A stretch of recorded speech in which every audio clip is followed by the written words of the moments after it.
এই ঘরের মধ্যে কালো এবং সাদা রঙের দুইজন বোন বাস করত। বড় বোনটা কালো হওয়ার কারণে সে ঘরের কালো অংশে বসবাস করত, আর ছোট বোন সাদা হওয়ার কারণে সে ঘরের সাদা অংশে বসবাস করত।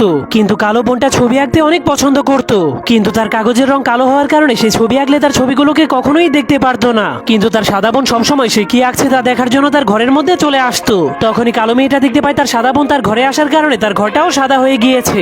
এজন্য সে অনেক রেগে তার সাদা বোনকে ঘাড় ধাক্কা দিয়ে বের করে দেয়। এরপর সাদা জায়গাটাকে আবারও কালো করে দেয়। কিন্তু সাদা মেয়েটা অনেক চালাক ছিল, কারণ সে ছাদের উপর দিয়ে হেঁটে হেঁটে আবারও তার কালো বোনের পেন্টিং দেখার জন্য চলে যায়। এরপর তার বোনের সামনে দাঁড়িয়ে দাঁড়িয়ে অনেক খুশি হয়ে নাচতে শুরু করে দেয়, যার কারণে তার কালো বোন তার উপর আরো বেশি রেগে যায়। এরপর তাকে আবারও ঘাড় ধাক্কা দিয়ে তার ঘর থেকে বের করে দেয়, যার কারণে এবার সাদা মেয়েটা তার কালো বোনের উপর অনেক রেগে যায়। এজন্য সে ধীরে ধীরে একটা রাক্ষসে পরিণত হয়ে যায়। তখন সে ভয়ঙ্কর ভাবে গর্জন করলেই তার কালো বোনের পুরো রুমটাই সাদা হয়ে যায়। যা দেখার পর কালো মেয়েটা অনেক ভয় পেয়ে গেলেও সে সাহস করে তার বোনকে গিয়ে জড়িয়ে ধরে, যার ফলে তার বোন শান্ত হয়ে রাক্ষস থেকে আবারও মানুষে পরিণত হয়ে যায়।